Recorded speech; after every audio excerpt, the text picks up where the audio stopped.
2016ஆம் ஆண்டு இந்த மாதிரி ஒரு 2 பெண் குழந்தைங்க இருக்குது. ஒரு பெண் குழந்தைக்கு இந்த சலுகை. நீங்கள் பொண்ணு பிறந்த உடனே ரெஜிஸ்டர் பண்ணிடணும். பொண்ணுக்கு கல்யாணத்துக்கு ஒரு மாதத்துக்கு முன்னாடி கல்யாண பத்திரிகையோட நீங்கள் வந்து அந்த மாநகராட்சி திட்ட அலுவலர் அந்த மாதிரி இருப்பாங்க இல்லையா, அல்லது முனிசிபல் அலுவலகம், அங்கே கல்யாண பத்திரிகையோடு போய் கொடுத்தீங்கன்னா இந்த உதவித்தொகை ப்ளஸ் 8 கிராம் தங்கம் 2016ஆம் ஆண்டு மாறுதல் படி புதுப்பிக்கப்பட்ட திட்டத்தின்படி 50,000 ரூபாய் ப்ளஸ் 8 கிராம் தங்கம் வழங்கப்படுகிறது. இது வந்து தமிழக அரசோட சலுகை. இது தமிழ்நாட்டில் பிறந்து தமிழ்நாட்டில் வளர்ந்து தமிழ்நாட்டில் இருக்கிறவங்களுக்கு தான் இந்த திட்டம் பொருந்தும். 2 பெண் குழந்தைங்க இருந்தால் மட்டும்தான் பொருந்தும். ஒரு பெண் குழந்தைக்கு மட்டும்தான் இந்த திட்டம் பொருந்தும். மற்றபடி நீங்கள் உங்கள் சொந்த காசை உங்கள் பொண்ணுக்காக சேமித்து வைக்கணும்னு நினச்சிங்கன்னா செல்வ மகள் திருமண திட்டம் வந்து 2015ஆம் ஆண்டு அறிமுகப்படுத்தப்பட்டது. இந்த திட்டத்தின்படி நீங்கள் உங்கள் பெண் குழந்தை 10 வயதுக்குள் இருக்க வேண்டும்.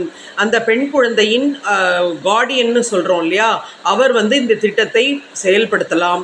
ஒரு பெண் குழந்தைக்கு 1,500,000 ரூபாயிலிருந்து 1,50,000 வரை நீங்கள் அஞ்சல் அலுவலகத்தில் செலுத்தலாம். முதன்மை அஞ்சல் அலுவலகங்களில் மட்டுமே இந்த திட்டம் மிக எளிதாக கிடைக்கும். 1,50,000 லட்சம் ரூபாய் வரை ஒரு வருடத்திற்கு நீங்கள் சேமிக்கலாம். அவ்வாறு 1,50,000 லட்சம் ரூபாயை நீங்கள் பெண்ணுக்கு 21 வயது ஆகும் வரை அல்ல, நீங்கள் எந்த ஆண்டு ஆரம்பிக்கிறீர்களோ அதிலிருந்து 21 ஆண்டுகள் இந்த திட்டத்தின் கீழ் நீங்கள் பணத்தை சேமிக்க வேண்டும். அவ்வாறு சேமிக்கும் போது நீங்கள் 1,50,000 லட்சம் ரூபாய் சேமித்தால் உங்கள் பெண் கல்யாணத்தின் போது உங்களுக்கு அது 70 லட்சம் ரூபாய் அளவுக்கு கிடைக்கும். அந்த தொகையை நீங்கள் இடையில் எடுக்க முடியாது. பெண்ணுக்கு 21 திட்ட காலம் 21 வருடத்திற்கு பிறகு நீங்கள் அந்த பணத்தை முழுமையாக எடுத்துக்கொள்ளலாம்.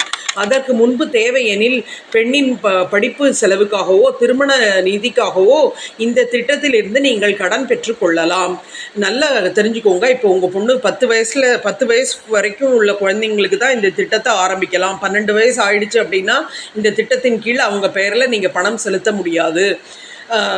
நீங்கள் வந்து 21 வருஷம் நீங்கள் வெயிட் பண்ணணும் ஆரம்பிச்சு. அதாவது பெண்ணுக்கு 10 வயதுனா நீங்கள் 31 வயசு வரைக்கும் வெயிட் பண்ணணும். அந்த மாதிரி வெயிட் பண்ணால் தான் இந்த திட்டத்திலிருந்து நீங்கள் முழுமையான பலனை எடுக்க முடியும். இந்த திட்டம் வந்து மிக அருமையான திட்டம் மற்றும் பாதுகாப்பானது. இப்போ வந்து பங்குச்சந்தை சார்ந்த திட்டங்களில் எல்லாம் உங்கள் பணம் பாதுகாப்பாக இருக்காது. எனவே இந்த செல்வமகள் திருமண திட்டத்தில் உங்கள் குழந்தை பெயரில் பணத்தை செலுத்தி நன்மை பெறுங்கள். மிக்க நன்றி.